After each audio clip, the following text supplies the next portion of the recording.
Hey, good morning Internet!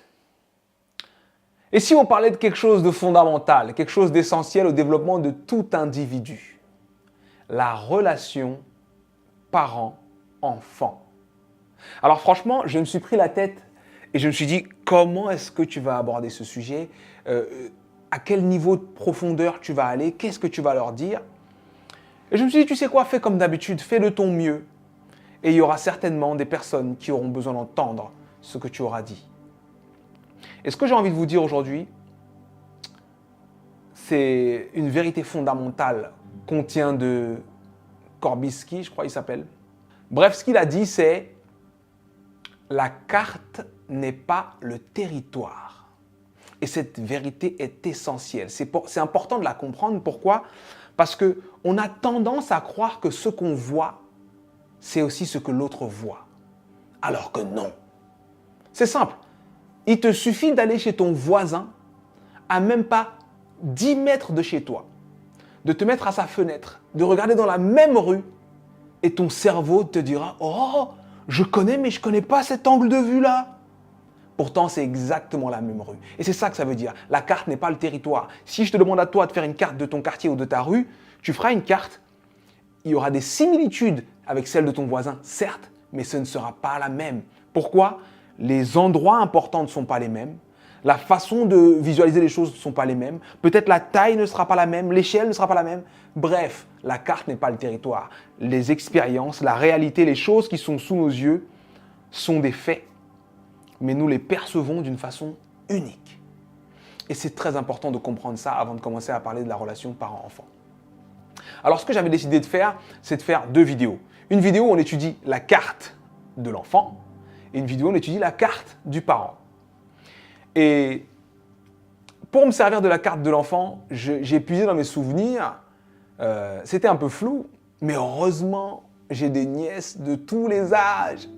Et je les ai observées avec beaucoup d'attention.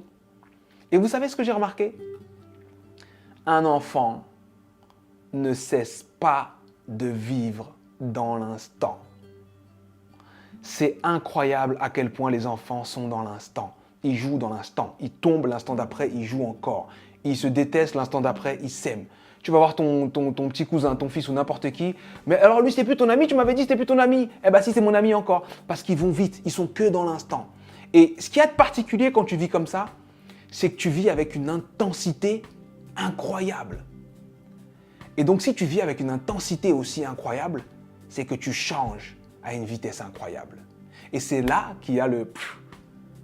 mais mon enfant, je lui ai demandé de regarder Shrek, il a dit qu'il n'aime plus Shrek, je ne comprends pas, je ne sais pas ce qu'il veut. Effectivement, ça change hyper vite. La seule solution, du moins, je n'ai pas envie de dire la seule solution parce qu'il y a différentes solutions. Mais une des solutions, c'est l'observer vivre.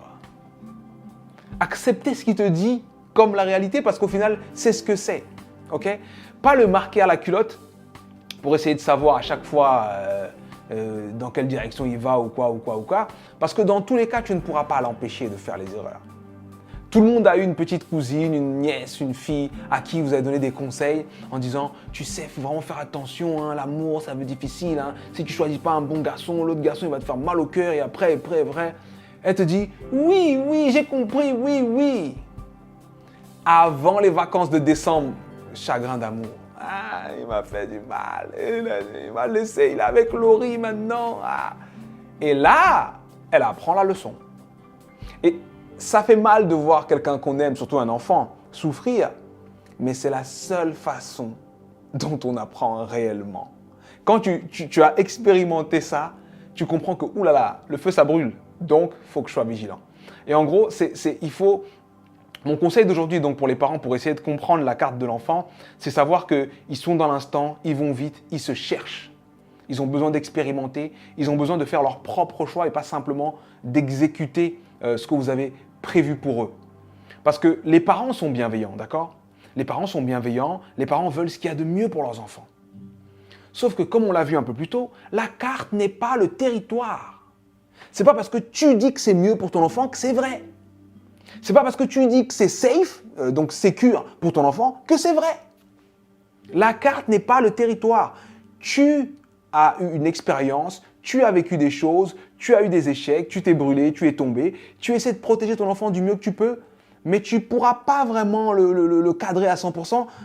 Et si tu y arrives, eh ben, tu ne connaîtras plus ton enfant. Parce qu'il ne sera plus là. Il sera là à combler toutes tes attentes, à te montrer exactement ce que tu veux voir. Mais au fond, tu ne sais pas ce qui se passe. Et c'est pour ça que c'est important donc de laisser, même si c'est dur, hein, de la même façon qu'on laisse un enfant marcher, découvrir, il va manger de la terre, il va lécher le sol, il va tomber, il va se blesser. Mais c'est comme ça que ça processe la vie, non? Et ben, je pense que dans cette phase où potentiellement, parce que je pense beaucoup aux adolescents, d'accord? Les messages que j'ai, les personnes avec qui j'ai échangé, c'est des parents d'adolescents ou les adolescents. Donc c'est pour ça que je fais cette vidéo aussi. Je pense notamment aux choix qu'ils vont faire pour leurs études, pour leur carrière, aux hobbies qu'ils décident d'avoir, à tout ce qui est chaîne YouTube, maquillage, tous ces trucs-là. Je pense à tout ça et j'aimerais juste vous rappeler que vous étiez des enfants, vous avez été des adolescents, vous avez décidé à un moment que vous étiez indépendant et suffisamment grand pour faire vos choix et vos parents, eux aussi, sont venus vous donner leur perception de ce qui est bon et ce qui est juste et ce qui est correct et ce qui n'est pas correct. Et à l'époque, vous vous êtes dit, je ne sais pas pourquoi, j'ai beau être grand, j'ai beau être mature, ils continuent à me voir comme un bébé. N'oubliez pas que vous vous êtes dit ça, s'il vous plaît. Et dites-vous que votre enfant se dit peut-être déjà ça. Et dès lors, vous permettrez à l'enfant de s'exprimer, de faire ses choix et de le laisser être, vous aurez une communication réelle avec lui. Et là, il n'aura plus l'impression de vous trahir en faisant ce qu'il veut, parce qu'il pourra même en parler avec vous. Mais bon, on verra dès la prochaine vidéo la carte du parent. Parce que là, effectivement, j'ai parlé aux parents, laissez les enfants vivre et tout. Donc, je sais que les parents, vous souriez sans trop sourire en vous disant, je vous ai entendu penser, ouais, mais c'est pas pareil. Je vous ai entendu le penser. Mais quand on fera la carte du parent, j'espère qu'on pourra également montrer aux enfants ce qu'il peut y avoir comme bienveillance, comme considération, comme amour et comme besoin de connexion. Cette envie en fait d'être bien avec une personne et de ne pas y parvenir. Je l'ai vécu et puis je sais que c'est complexe. En tout cas, j'espère que ces vidéos vous aideront. Celle-ci, c'est la première. Donc, comment comprendre les plus jeunes. Et la prochaine, c'est comment comprendre les parents. C'était Sudei. J'espère que vous a plu. Si elle vous a plu, partagez-la. Ciao, ciao. Boum.